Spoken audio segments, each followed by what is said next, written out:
compartir la clase. Vamos a iniciar de una vez porque ya se nos pasaron un par de minutitos.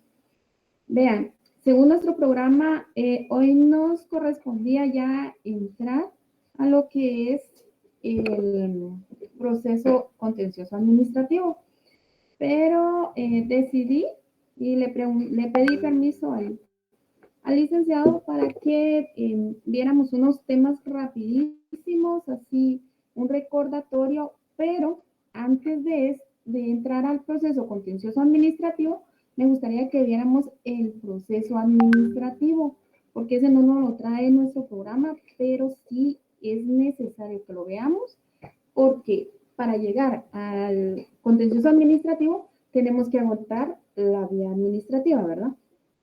Entonces, vamos a ver rapidito, va a ser casi todo código.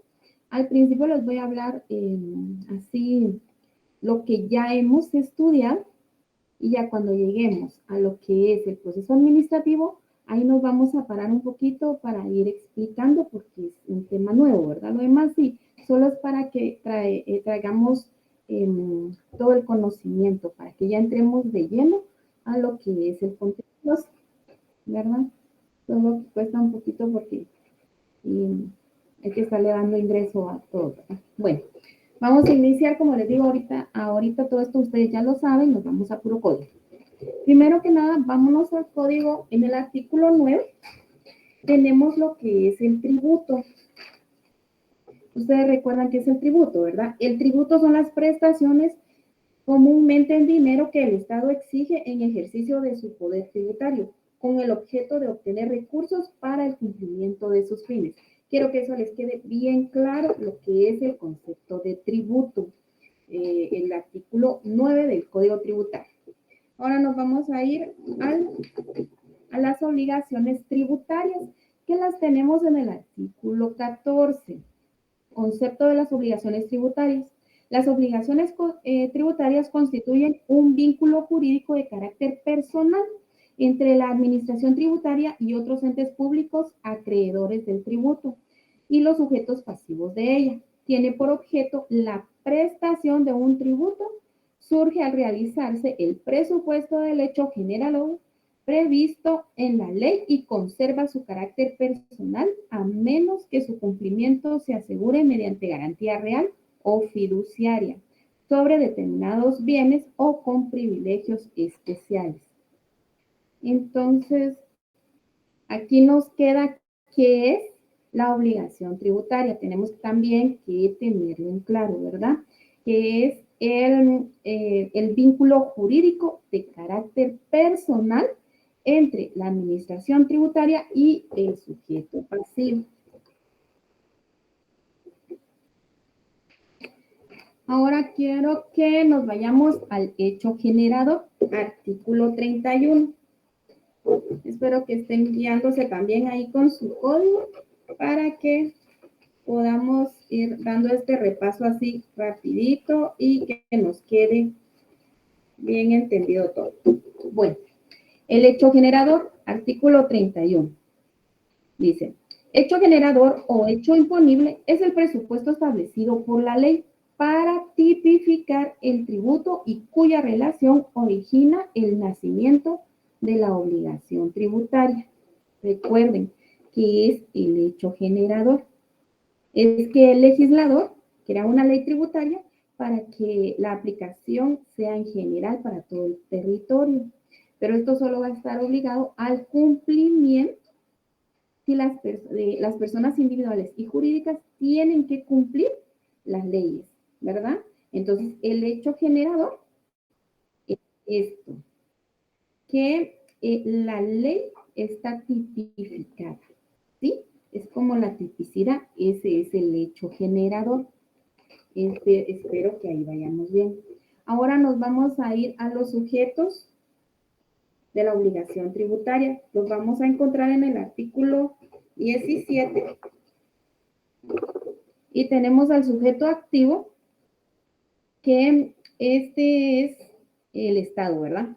Sujeto activo de la obligación tributaria es el Estado o el ente público acreedor del tributo. El sujeto pasivo lo encontramos en el artículo 8, que en sí es el contribuyente. Entonces estamos sujeto pasivo, el Estado.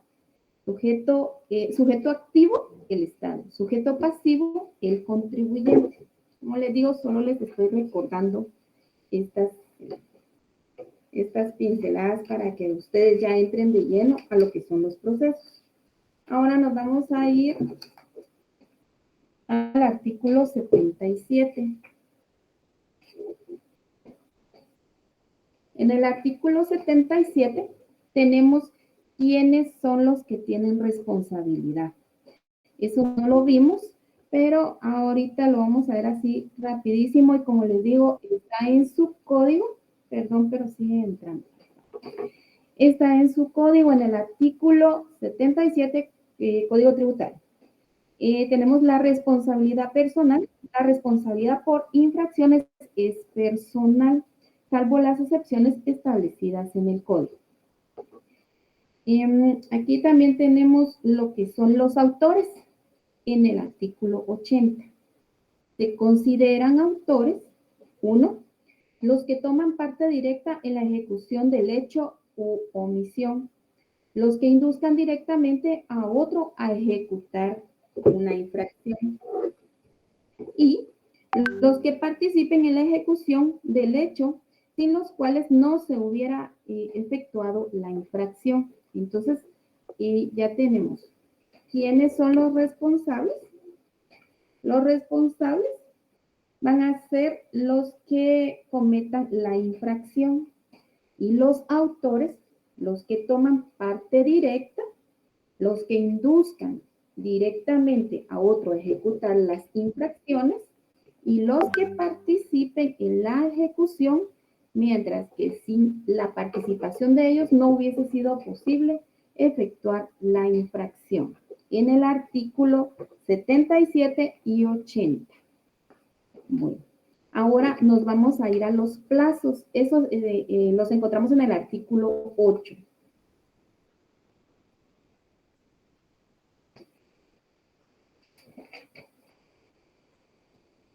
Vean, artículo 8.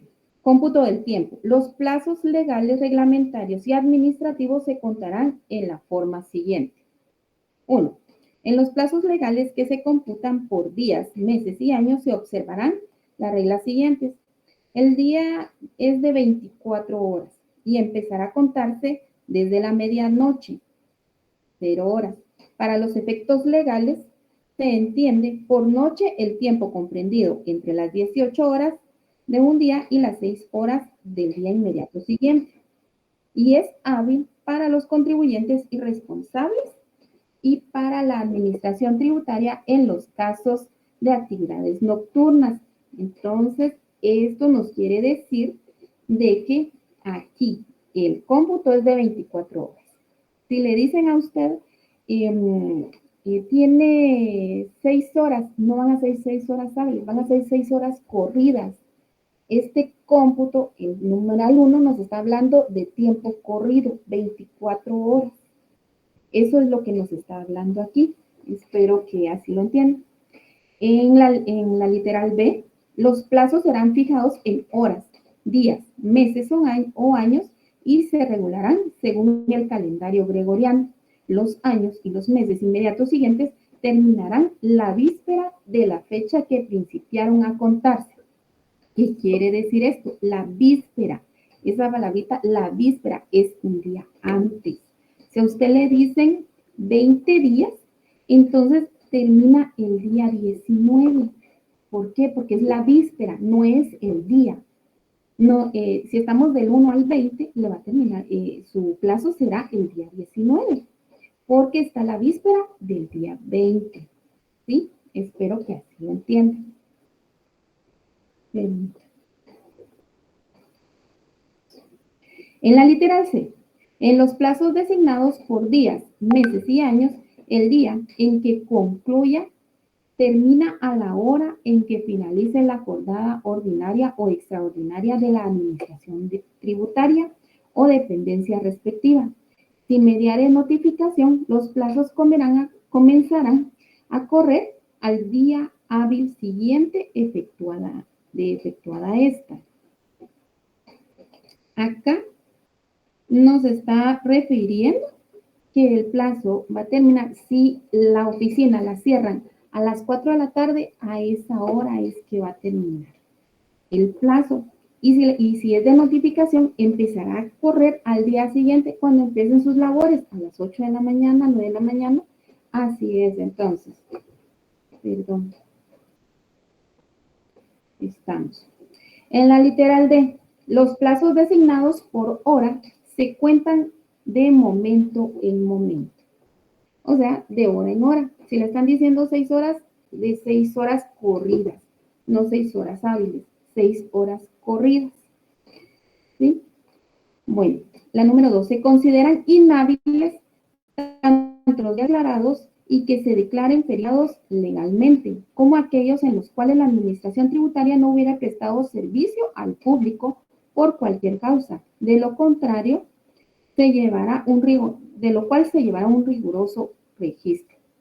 Los días declarados son los que tenemos en el Código de Trabajo, también en la Constitución. Ustedes recordarán los días de asueto y también los feriados de la localidad. Bueno, el 3. Para los efectos de este código se entiende por día las horas hábiles de trabajo de la administración tributaria. 4. En los plazos en que se compute por día, se tomará en cuenta únicamente los días hábiles. Cuando sea por día, le dicen 3 días, entonces eso son los días hábiles. No como en la literal A que nos dice, el día es de 24 horas y empezará a contarse desde la medianoche. Depende en cómo es que nos van a computar los plazos. Ahí tenemos también el 5, bueno, vamos a leer los dos. En todo caso, los plazos que vencieren el día inhábil por cualquier causa se entiende prorrogados hasta el primer día hábil inmediato siguiente. El Ministerio de Finanzas Públicas podrá, en casos excepcionales, declarar días inhábiles en la administración tributaria. En estos casos se aplicarán las normas previstas en este artículo. Esto quiere decir que si ellos deciden tomar aquel famoso puente, ¿verdad? Entonces lo ponen como día inhábil y ya nos cuenta un día más. El término de las disposiciones es imperativo y la autoridad lo fijará en forma específica en la resolución respectiva según los casos y circunstancias. Espero que les haya quedado bien el tema de los plazos. Ahí lo pueden leer en su artículo 8. Bueno, recuerdan también que hablamos de la extinción de la obligación tributaria en el artículo 35.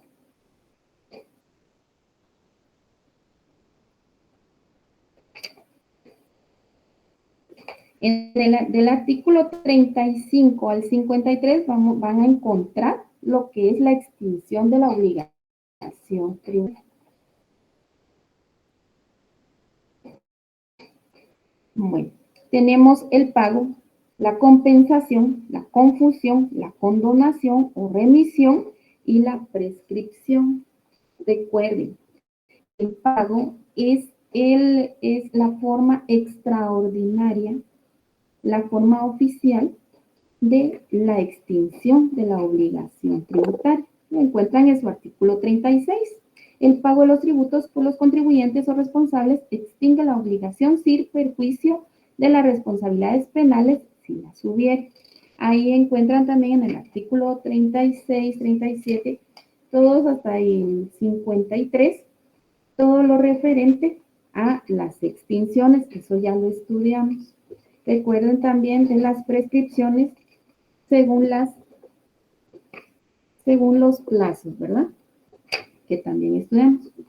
Ahora nos vamos a ir a lo último que vimos, que fueron las sanciones e infracciones. Eso lo vamos a encontrar en el artículo 66.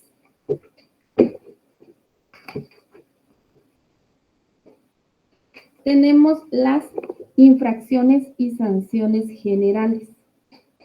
Esto no lo vimos en el artículo 66 el día de la clase, pero tenemos la irretroactividad. Recuérdense que eso ya lo han estudiado de primer año, pero lo vamos a leer acá.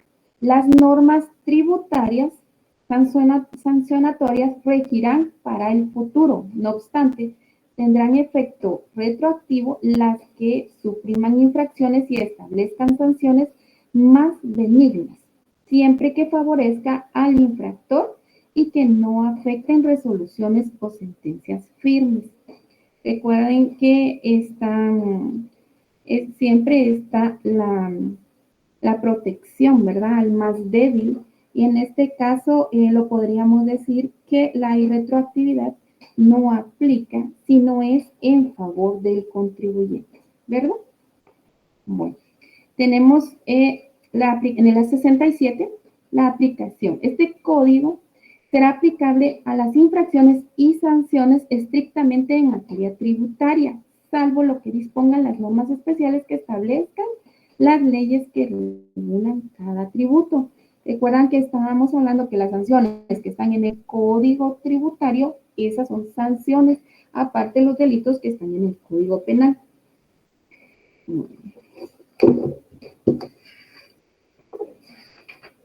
Aquí tenemos también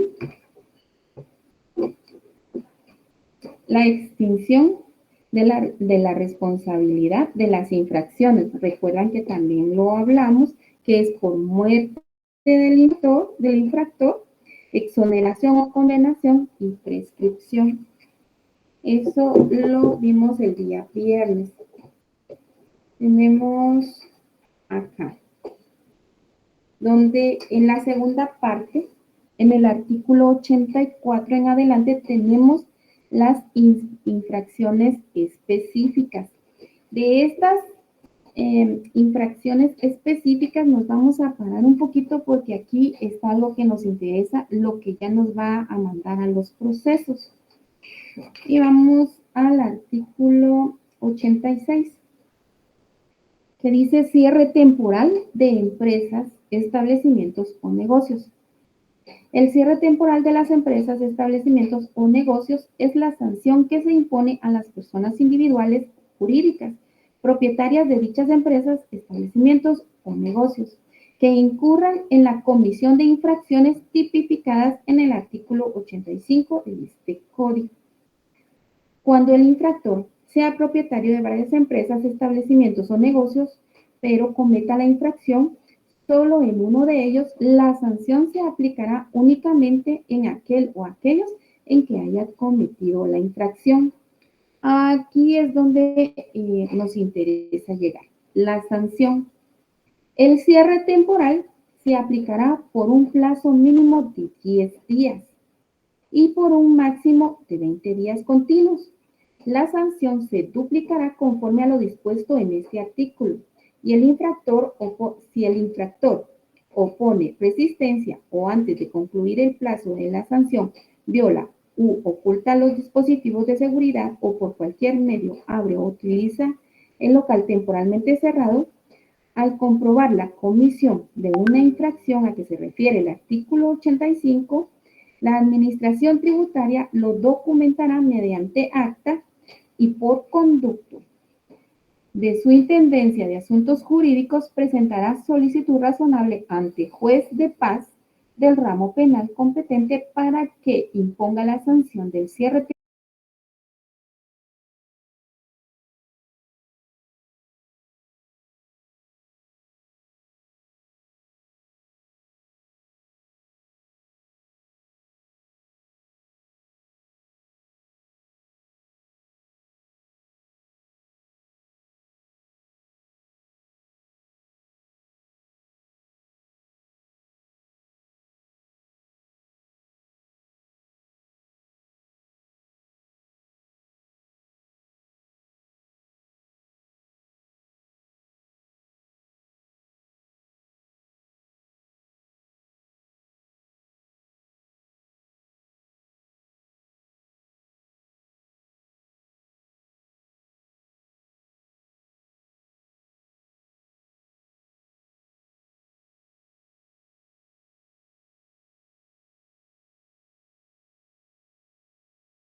que lo habitan, pero en él no podrán efectuarse operaciones mercantiles o el desarrollo de actividades, profesión u oficio del sancionado por el tiempo que dure la sanción. Contra lo resuelto por el juez competente, va a proceder el recurso de apelación. En este caso, ese es el recurso que va a proceder, el recurso de apelación. El cumplimiento de la sanción no libera al infractor de la obligación de pago de las prestaciones laborales de sus dependientes de conformidad con lo establecido en el Código de Trabajo. Bueno, entonces allí estamos con este ilícito, ¿verdad? El cierre de empresas o negocios. Vamos a irnos ahora a la omisión de pago de tributos, tanto que hemos hablado de eso, ¿verdad? La omisión de pago de tributos se constituye por la falta de determinación o determinación incorrecta de la obligación tributaria por parte del sujeto pasivo, detectada por la administración tributaria siempre y cuando la falta de determinación no constituya delito. Y lo encontramos en el artículo 88. La sanción para la omisión de pago de tributos en el artículo 89 indica que será sancionado con multa equivalente al 100% del importe del tributo omitido por la falta de determinación o la determinación incorrecta presentada por parte del sujeto pasivo detectada por la acción fiscalizadora. Si el contribuyente o responsable, una vez presentada su declaración, rectifica y paga antes de ser requerido o fiscalizado por la administración tributaria, la sanción se reducirá en un 25%.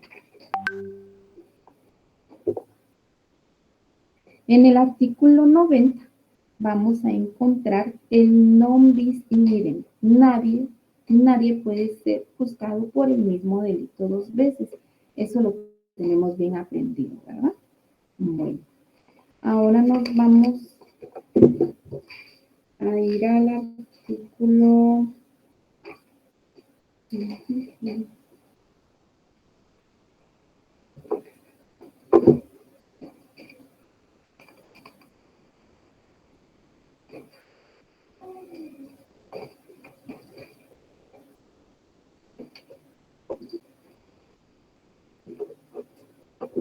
En el artículo 94 quiero mostrarles algo muy importante.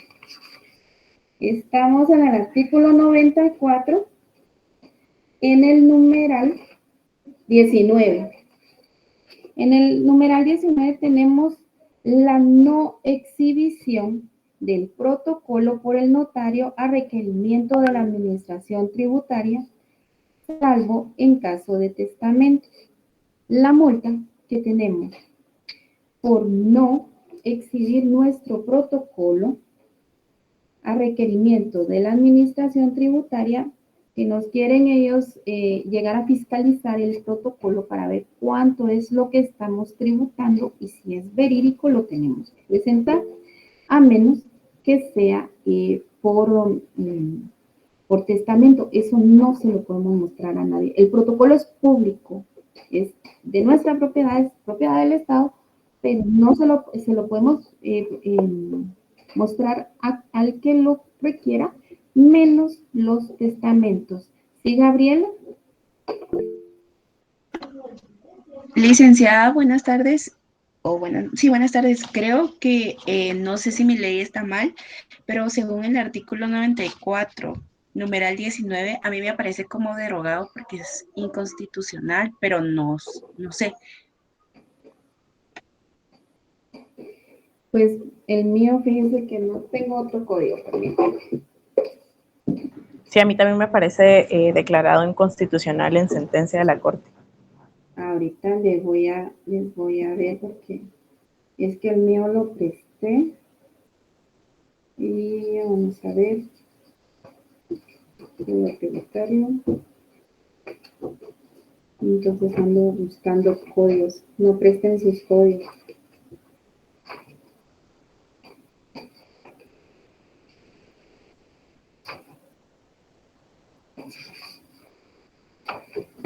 artículo 94, era el 19. Aquí está. Sí tienen razón. El 19 me aparece de una vez declarado inconstitucional.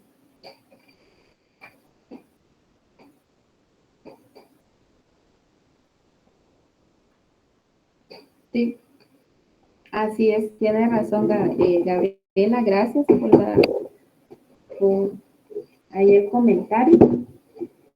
Entonces, si nos aparece algo más, porque este código que encontré está más bonito que el otro. Y si tenemos algo más ahí, por favor, me van corrigiendo. Gracias. Pero sí, si recuerdan ustedes o lo han estudiado en notariado, nuestro protocolo es público. Cualquier requerente que así lo quiera llegar a nuestra oficina y pide que le mostremos el protocolo, se lo podemos mostrar, pero no podemos mostrar nada que sea de testamentos, ¿verdad? Ahora aquí ya vimos, ya nos ahí ilustraron de que no es necesario que no lo puede fiscalizar la superintendencia, ¿verdad? Gracias, qué bueno que están poniendo atención. Pensé que estaba hablando solo. Bueno. Entonces, ahora nos vamos a ir al artículo, este artículo lo voy a dejar un poquito más para allá. Las facultades y atribuciones de la administración tributaria, artículo 98. Aquí vamos a leer algo rapidito. Acá está. Vamos a ver, atribuciones de la administración tributaria. La administración tributaria está obligada a verificar el correcto cumplimiento de las leyes tributarias. Para los efectos de este código se entenderá por administración tributaria a la Superintendencia de Administración Tributaria u otra dependencia o entidad del Estado a la que por ley se le asignen funciones de administración, recaudación, control y fiscalización de tributos. En el ejercicio de sus funciones, la administración tributaria actuará conforme a las normas de este código, las de su ley orgánica y las leyes específicas de cada impuesto y las de sus reglamentos respectivos en cuanto a la aplicación, fiscalización, recaudación y el control de tributos. Ahí pueden seguir leyendo para que no nos enfrasquemos mucho de esto, ¿verdad? Pero sí, por favor, márquenlo y lo pueden leer. Y así ustedes saben ya cuáles son las atribuciones de la Superintendencia de Administración Tributaria. Bueno, vamos a irnos a la determinación de la obligación tributaria en el artículo 103. Recordemos, ya vimos también este tema, ¿verdad? Todos ya los vimos, pero por eso los estamos tratando así rápido. En el artículo 103, determinación.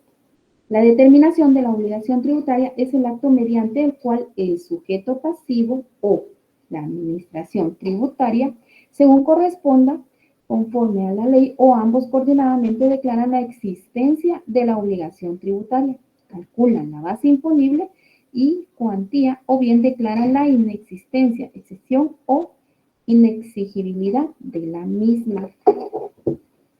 Recordemos de que esto era la determinación era quién y cuánto debe de pagar, ¿verdad?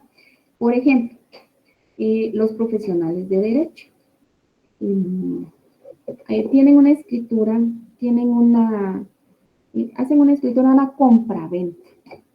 Ellos nosotros tenemos que calcular el impuesto sobre el timbre. Pero vino este profesional y no lo quiso calcular, no quiso hacer la serie de pasos, vino solo, agarró timbres al azar y los pegó en el testimonio y así lo presentó. Bueno, pero este profesional puede que haya cubierto y hasta más, porque no quiso hacer su fórmula y pagó más impuestos. Ese no es el problema, ¿verdad? Pero si él no cubrió todo el impuesto, ahí es donde viene el problema, ¿verdad? Porque él no adhirió los suficientes timbres y eso lo que va a producir es que él tenga un omiso, el que él no pagó todos sus impuestos. Entonces allí ya él está cometiendo un ilícito. Entonces recuerden, la determinación es quién paga y cuánto paga, ¿verdad? Ahora nos vamos a ir al artículo 99, en el 99A, que a este era al que quería llegar.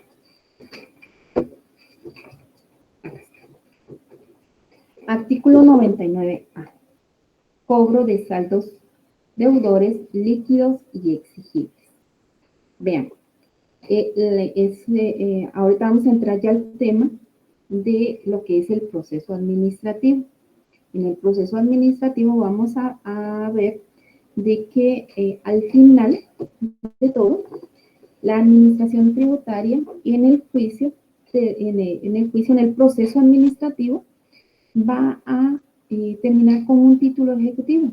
¿Cuál es el título ejecutivo? Es este, el que es líquido y exigible. Ese es el título que necesitamos para pasar ya al económico coactivo tributario. Entonces, el artículo 99A, este nos indica que cuando existan saldos líquidos y exigibles a favor de la administración tributaria, este le notificará al contribuyente sobre tal circunstancia y le requerirá el pago de lo adeudado administrativamente, el que debe efectuarse dentro del plazo de 5 días, contados a partir del día siguiente de la notificación. De no obtenerse el pago correspondiente, se procederá al cobro por la vía económico-coactiva. ¿Sí? Este es el fundamento, ya lo vamos a ver también, pero este es el fundamento que dice de que luego de agotar la vía administrativa en lo tributario, se debe de pasar a la vía del económico coactivo. El artículo 99A, por eso se los digo un poquito más despacio para que lo tengan bien presente. Bueno, ahora sí, terminamos con el pequeño repaso. Quisiera saber si alguien tiene alguna duda hasta ahí antes de entrar al proceso administrativo. Pues también. Todo claro, licenciada, gracias. Sí, bueno, está bien. Entonces recuerden que hicimos un pequeño repaso de todo lo que habíamos visto para entrar ya a este proceso. Bueno, primero les voy a decir que es una resolución de determinación. Vean, la resolución de determinación es el acto por el cual, esto si gustan ya lo pueden copiar, ya entramos a nuevo tema. La resolución de determinación es el acto por el cual la administración tributaria pone en conocimiento del deudor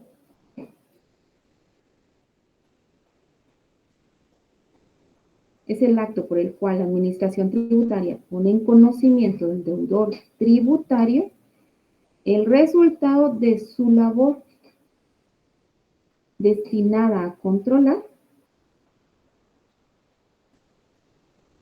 el cumplimiento de las obligaciones tributarias. El resultado, Lick, perdone. De su labor destinada a controlar el cumplimiento de las obligaciones tributarias.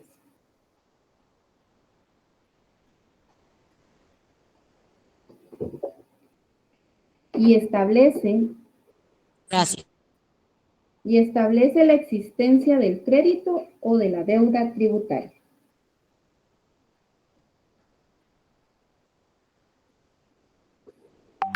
¿Establece qué, dijo licenciada? Disculpe. La existencia del crédito o de la deuda tributaria.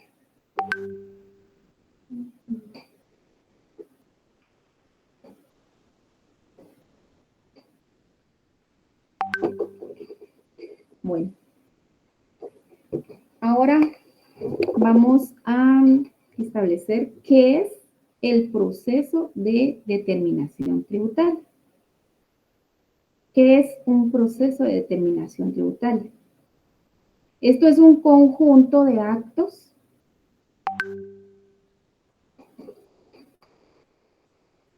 dirigidos a precisar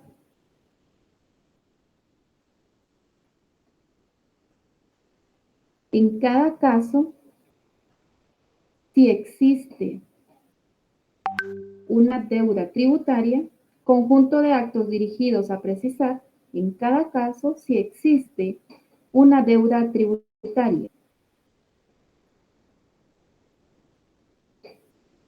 ¿Quién es el obligado a pagar el tributo?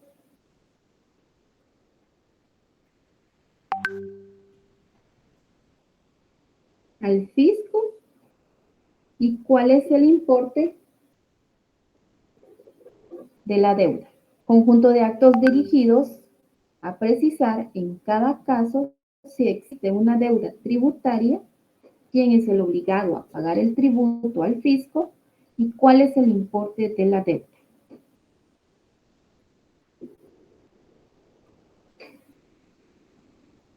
Quedamos entonces que la determinación tributaria es el acto jurídico de la administración tributaria en la cual ésta manifiesta su pretensión contra determinadas personas en carácter de contribuyentes o los responsables que debe obtener el pago de la obligación tributaria sustantiva.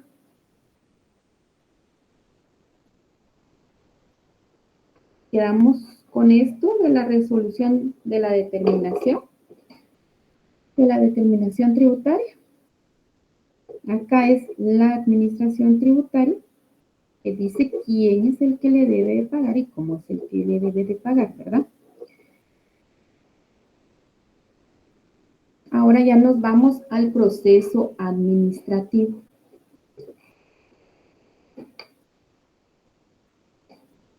El proceso administrativo lo vamos a encontrar en el artículo 121, siempre del Código Tributario.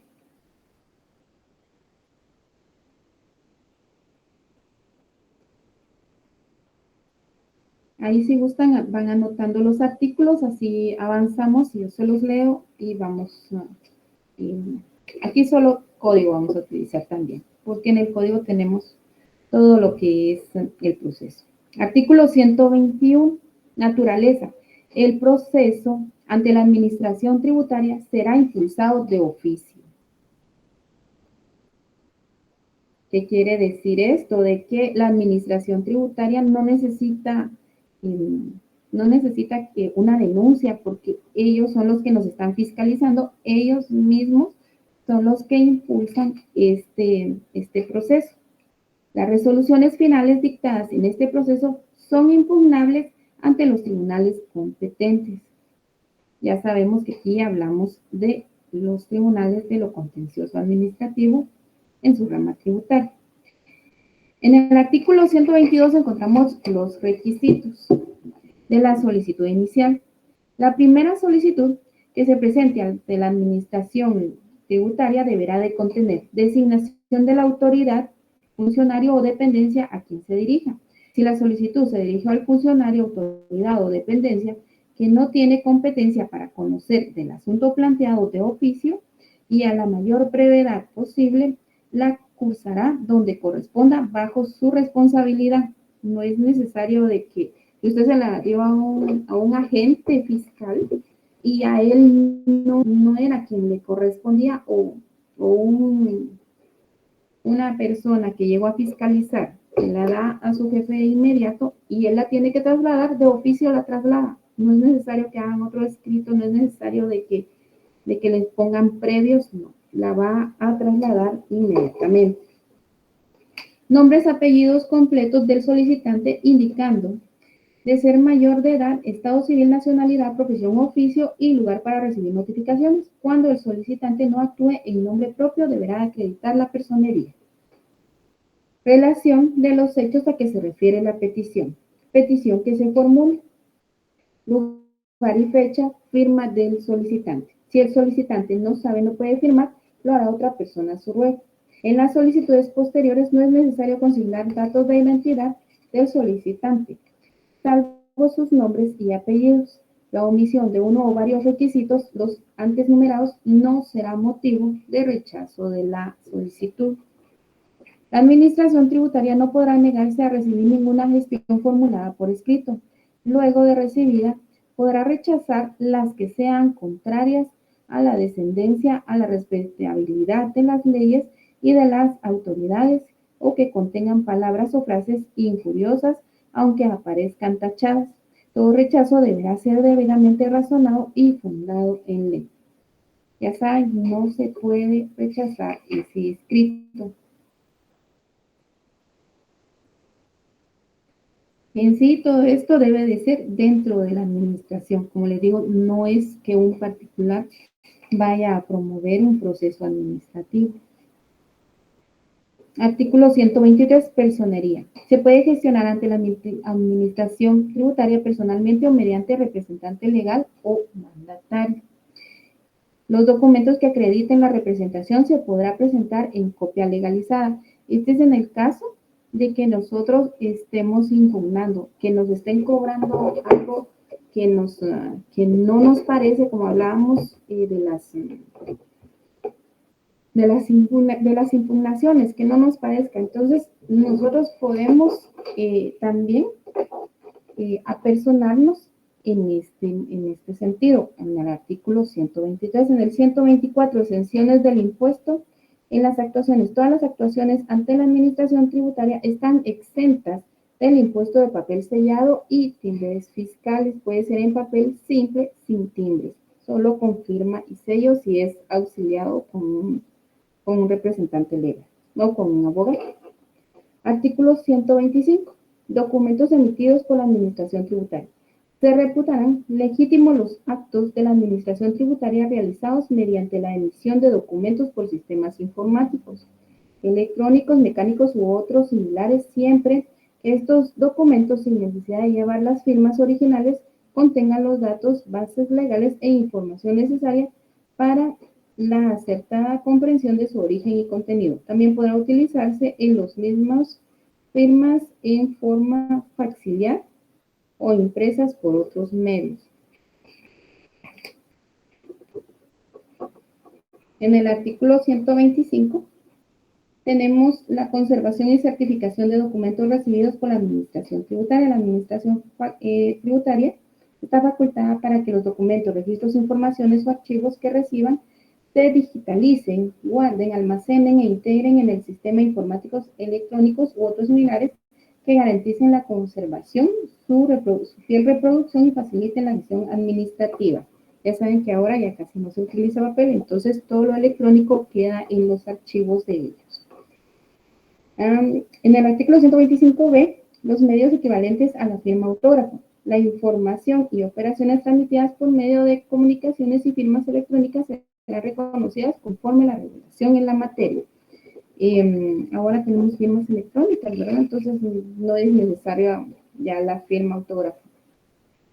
Bueno, en el artículo 126 tenemos el acceso a las actuaciones en congruencia con lo que establece el artículo 101 de este código. Los contribuyentes, los responsables o sus representantes legales debidamente acreditados ante la Administración Tributaria tendrán acceso a las actuaciones y podrán consultarlas sin más exigencia que la justificación de su identidad.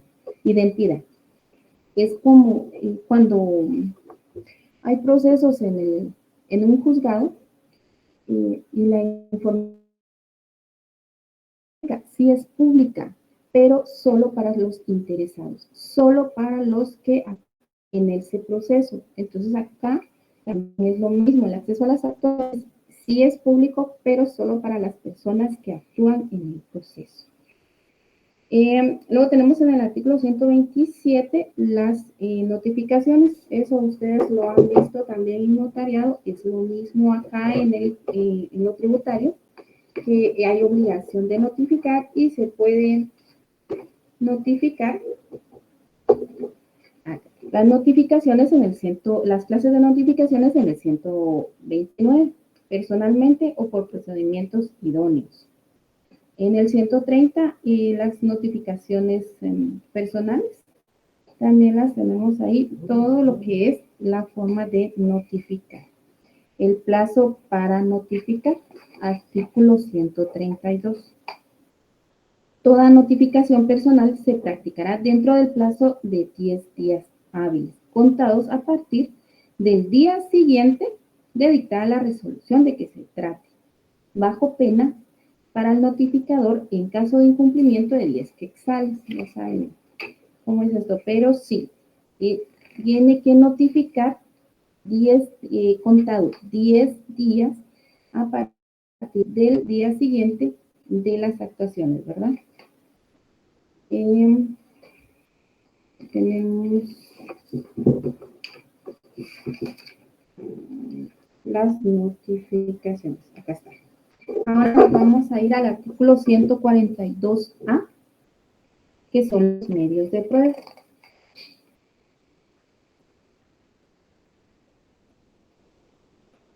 En este proceso,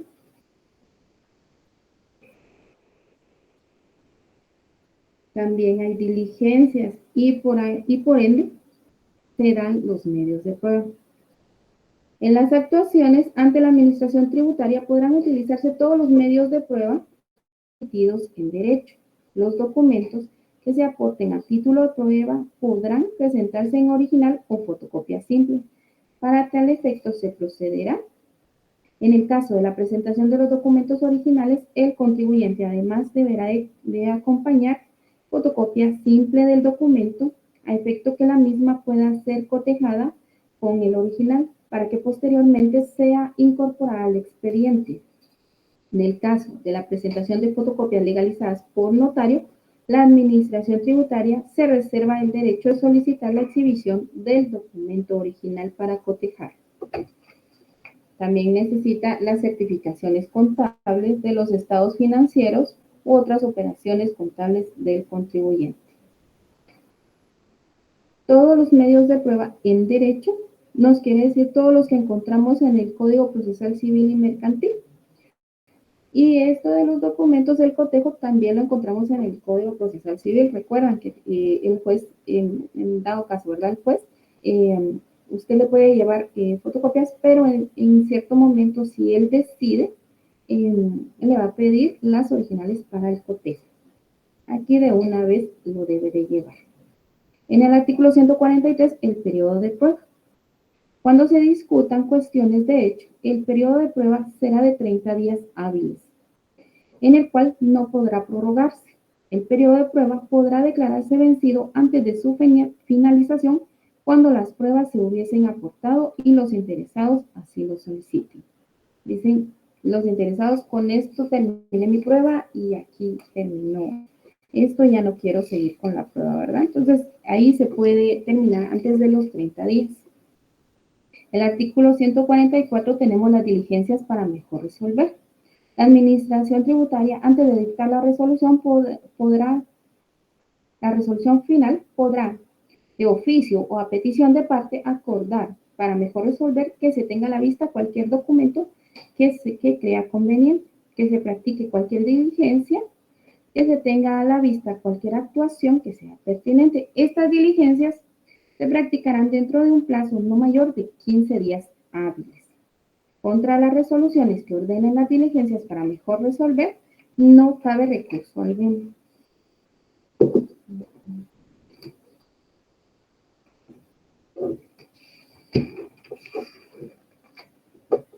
Ahora nos vamos a el plazo para dictar la resolución o la sentencia, ¿verdad? Artículo 149. Plazo para dictar resolución. Concluido el procedimiento, se dictará resolución dentro de los 30 días hábiles siguientes. Transcurrido el plazo anterior, la Administración Tributaria no resuelve y notifica al contribuyente la resolución dentro de los 115 días hábiles siguientes a la notificación de conferimiento de la audiencia por ajustes de los casos que se hayan producido en el periodo de prueba o dentro de 85 días hábiles siguientes a dicha notificación. En los casos que no se haya producido el periodo de prueba, el funcionario o empleado público responsable del atraso será sancionado conforme el artículo 74 y 76 de la Ley del Servicio Civil. Así, la primera vez con suspensión del trabajo sin goce de sueldo. Ahora en el artículo 150 están los requisitos de la resolución. Ahí lo pueden leer. Por falta de tiempo y como les digo, esto es fuera del programa, no lo vamos a leer todo, pero ustedes por favor leanlo, el artículo 150. Luego tenemos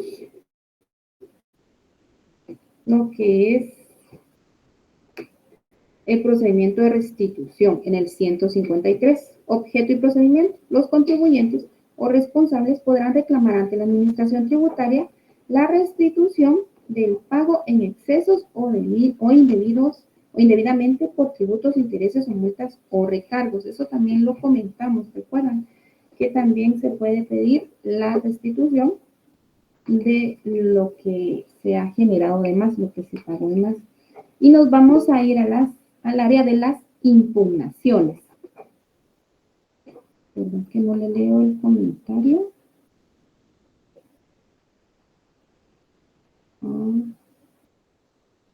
¿Dónde está el comentario? Todavía no de las notas.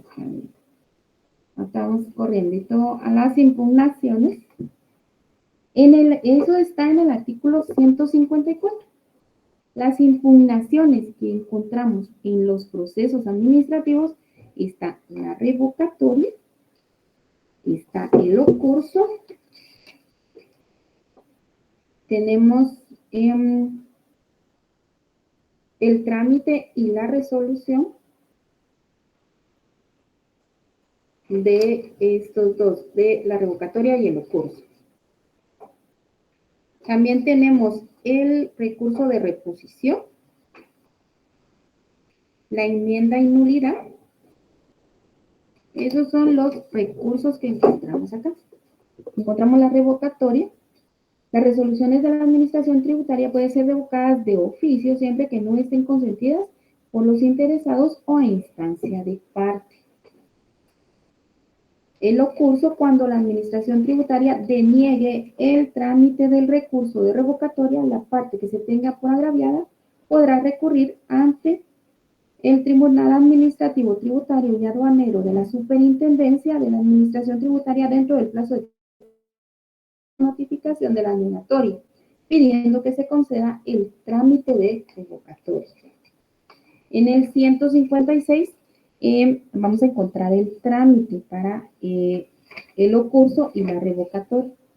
Para el de reposición contra las resoluciones originarias del directorio de la Superintendencia de Administración Tributaria o del Ministro de Finanzas Públicas, puede interponerse recurso de reposición, el que se tramitará dentro del plazo y la forma establecida para este recurso en lo que fuere aplicable. En el 159 encontramos el trámite para la revocatoria. Y la enmienda y nulidad en la Administración Tributaria o autoridad superior jerárquica de oficio o petición podrá enmendar el trámite dejándolo sin efecto o declarar la nulidad de las actuaciones en el 160. Ahí estamos.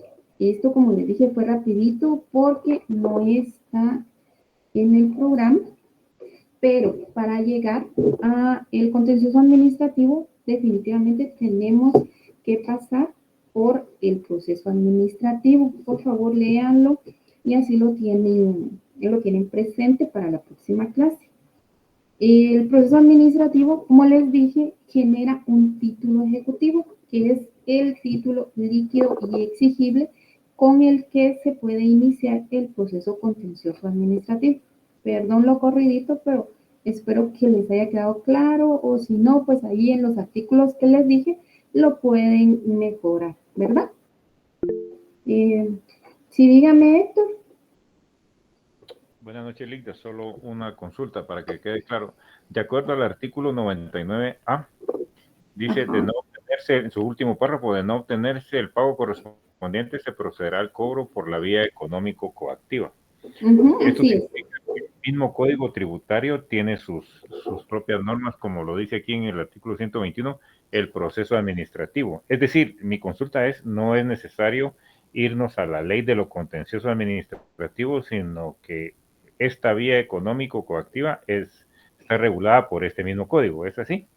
No, mira, tenemos que agotar siempre para llegar al económico coactivo, tenemos que agotar la instancia ordinaria. Entonces, primero vamos a agotar el proceso administrativo ante la superintendencia y también nosotros podemos agotarlo. Si no nos resuelve la superintendencia, nos vamos al económico coactivo.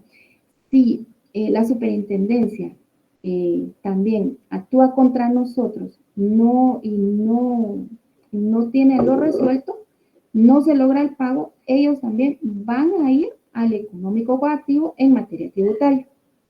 Pero primero hay que agotar todo lo que es el proceso administrativo en la superintendencia.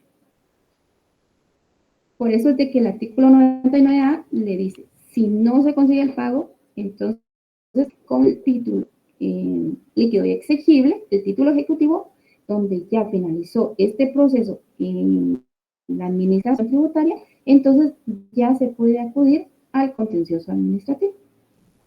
Ahí estamos. Gracias, Lita. Muy amable. ¿Sí? ¿Alguien más?